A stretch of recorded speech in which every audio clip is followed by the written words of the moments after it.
Mga kapatid, huwag kayong panghihinaan ng loob kung kayo ay dumaraan sa pagsubok. Dahil tapat ang Diyos natin at tayo'y Kanyang ililigtas. Tulad na lang ng pagliligtas niya sa akin, isang buhay na patapon at balot ng kasalanan. Mahirap lumaki sa isang broken family. Bagamat ramdam ko naman na mahal ako ng aking ama, batid ko na may kulang. Kaya mula Visayas, tumungo ako sa Olongapo para hanapin ang aking ina. Ruben! Hindi mo na naman dinala ang mga gulay sa tindahan! Ruben! Sorry po, hindi na po mauulit. Talagang hindi na mauulit to! Dahil yung mga customer ko nag-aalisan dahil sa'yo! Naging miserable ang buhay ko dahil sa bagong kinakasama ng aking ina. Naglayas ako at nakitira sa aking mga pinsan na nagtatrabaho sa club.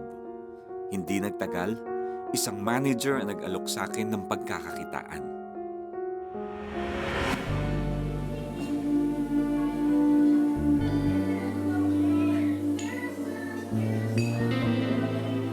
Doon ko tinuon ang galit sa aking ina. Gayunpaman, naging masaya ako sa mga makamundong bagay.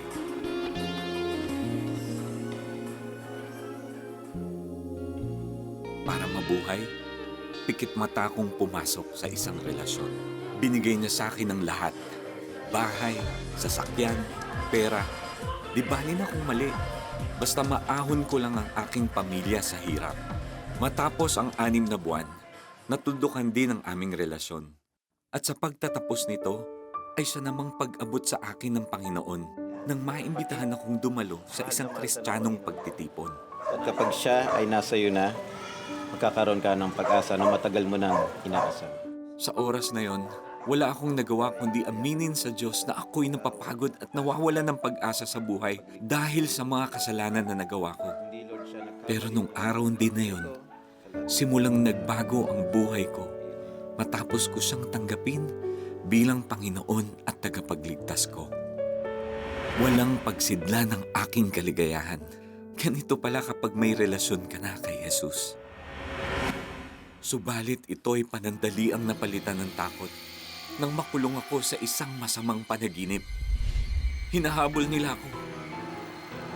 Gusto nila akong kunin. Gusto nila akong dalhin sa impyerno.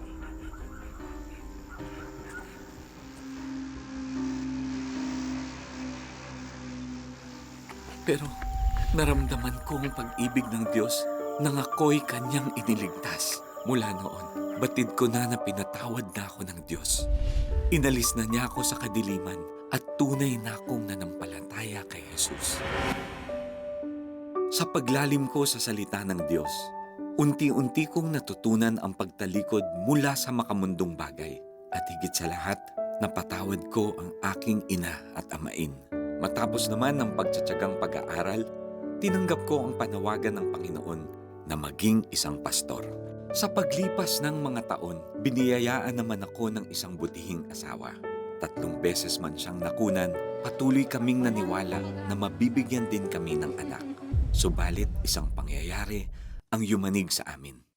Ako'y nakulong dahil pinagbintangan ako sa kasong rape. Ayon dito, ilang daliri ng Tio Ruben mo ang ipinasok sa maselang bahagi ng iyong katawan? Kailan may hindi ko ginawa yon. Alam kong girian ng pamilya sa mga minanang lupa ang sanhi ng lahat ng ito.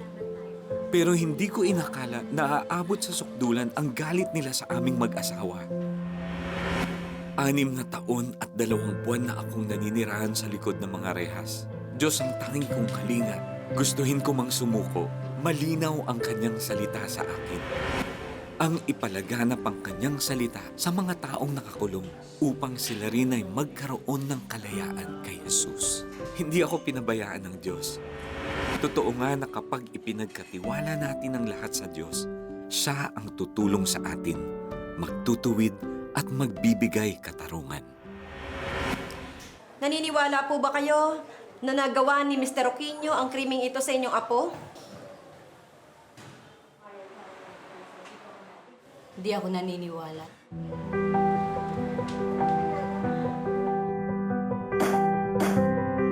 Sa Kanyang lalo pang gumanda ang aking kinabukasan. Nagbukas ang maraming pinto para maibahagi ko ang kwento ng Diyos sa aking buhay at mabigyan siya ng kapurihan. Kaya huwag kayong susuko. Siya ang magliligtas sa inyo.